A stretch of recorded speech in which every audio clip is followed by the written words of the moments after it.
थोड़ी भी news follow करते हैं तो पुणे पोर्शा मर्डर केस के बारे में अभी तक तो जान ही गए होंगे।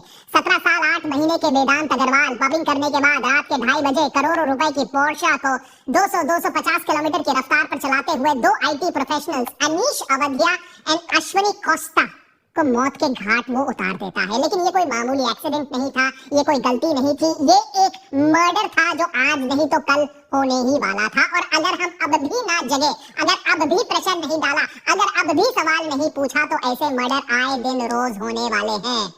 ठीक 1 हफ्ते पहले हमने पुणे पोर्शा मर्डर केस पर एक एपिसोड बनाया और एक सिंपल सवाल पूछा, क्या जस्टिस अब एक जोक बनकर रह गया है और रईसजादों के लिए हमारी जान की कीमत क्या कॉकरोच से भी कम हो गई है। उस एपिसोड में हमने डर डर के पुणे पुलिस पर लगे सीरियस एलिगेशंस का जिक्र भी किया था। मैं डर के इसलिए कह रहा हूँ क्योंकि करोड़पति के बेटे पोर्शे टाइकान चलाकर लोगों को मौत के घाट उतार देते हैं। नाबालिग होने के चक्कर में लॉ से बच भी लेंगे, लेकिन अगर हमने एक छोटा सा बयान भी यहाँ गलत कर दिया तो पुलिस फांसी का फंदा हमारे लिए तैयार कर देगा।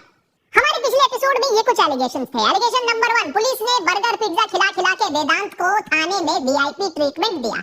एलिगेशन नंबर 2, जानबूझकर वेदांत का ब्लड सैंपल देर से लिया गया ताकि ब्लड रिपोर्ट में अल्कोहल नेगेटिव शो किया जा सके। एलिगेशन नंबर 3, पुणे से एनसीपी के MLA Sunil Tingre police station पहुंचते हैं और पुलिस को प्रेशराइज करते हैं कि मामला को रफा दफा किया जाए। एमएलए सुनील टिंगरे वेदांत के पापा के करीबी दोस्त माने जाते हैं। एलिगेशन नंबर 4, पुलिस ने बिगिनिंग से ही स्ट्रॉन्ग केस बनाया ही नहीं, इसीलिए जुवेनाइल जस्टिस बोर्ड से एक निबंध लिखने को कहा गया और वेदांत को घर भेज दिया गया। एलिगेशन नंबर 5, कुछ ही दिन बाद दोषी वेदांत नहीं उसका ड्राइवर निकलेगा।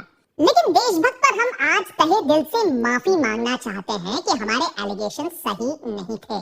पुलिस पॉलिटिक्स क्राइम को इतने सालों से देखने के बाद हमें लगा था, शायद हम ओवर कॉन्फिडेंट हो गए थे कि हमें अंदर की खबर मालूम है, हमें मालूम है कि क्या सही हो रहा है क्या गलत हो रहा है, लेकिन हमसे चूक हुई और हमने कह दिया कि क्या इंसाफ मजाक है, इज जस्टिस अ जोक। लेकिन अब पता चल रहा है 1 हफ्ते बाद कि हम कितने गलत थे, कि जस्टिस जोक नहीं है, जस्टिस तो डस्टबिन में है। जो सच अब बाहर निकल रहा है वो हमारी कल्पना से भी बहुत ज्यादा घिनौना, बहुत ज्यादा गंदा है।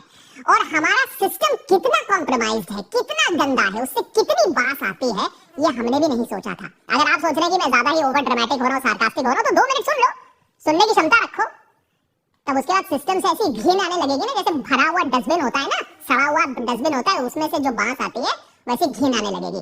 एक्सीडेंट के बाद ही पुलिस इस केस को दबाने में लग गई थी, ये हमें मालूम है। वेदांत को 15 घंटे के अंदर बेल मिल गई थी, हमें मालूम है। जुवेनाइल जस्टिस बोर्ड ने कहा, जाओ बेटा 300 शब्द का निबंध लिखो एक्सीडेंट्स के बारे में, इस सब के बारे में मालूम है। ये जो भद्दा मजाक हुआ, उसके बाद एक चीज हुआ जिसको पुलिस ने शायद प्रेडिक्ट नहीं किया था, उसको आशा नहीं थी कि ऐसा होगा।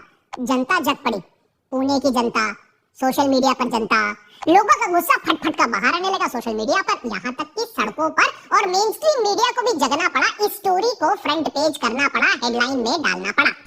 Hit and run. लड़के का अमीर पिता ये चाहता था कि लड़का जो है वो बच जाए। With super strong mafia links, जहाँ पर एक रईसजादे ने 200 किलोमीटर प्रति घंटे की स्पीड से 2 आईटी इंजीनियर्स को रौंद डाला था। जुवेनाइल जस्टिस बोर्ड ने 5 जून तक रिमांड मोड में भेज दिया है। सब कुछ अमीरों के बच्चों के लिए है। क्या जनता के आक्रोश से फर्क पड़ता है? ये सवाल हमसे अक्सर पूछा जाता है देशभक्त पर, खासकर कि पिछले एपिसोड के बाद, कि भाई तुम पुणे के केस में इतना क्यों भड़क रहे हो, कुछ नहीं बदलने वाला है।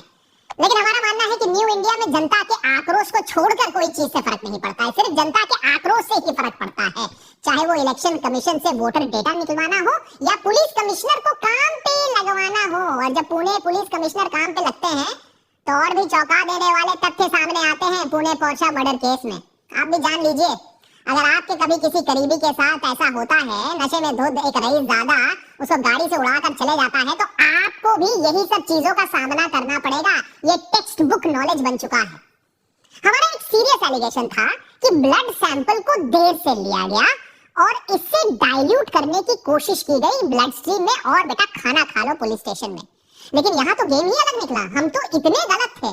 पुणे पुलिस जब हरकत में आती है तो पता लगता है कि इससे भी ज्यादा बड़ा स्कैम चल रहा था। पुलिस ने अब 2 सीनियर डॉक्टर्स को अरेस्ट किया है, वो भी गवर्नमेंट रन ससून हॉस्पिटल से। उन्होंने वेदांत अग्रवाल का ब्लड सैंपल चेंज कर दिया। मैंने वेदांत का ब्लड सैंपल कलेक्ट तो जरूर किया गया, लीगली कलेक्ट किया गया, फिर ओरिजिनल को डस्टबिन में फेंक दिया गया, वेदांत के नाम को लिखकर किसी और का ब्लड सैंपल दे दिया गया अल्कोहल टेस्ट के लिए। मने अगर ये केस हाईलाइट नहीं होता तो जस्टिस को कूड़ेदान में पहले दिन में ही फेंक दिया गया था।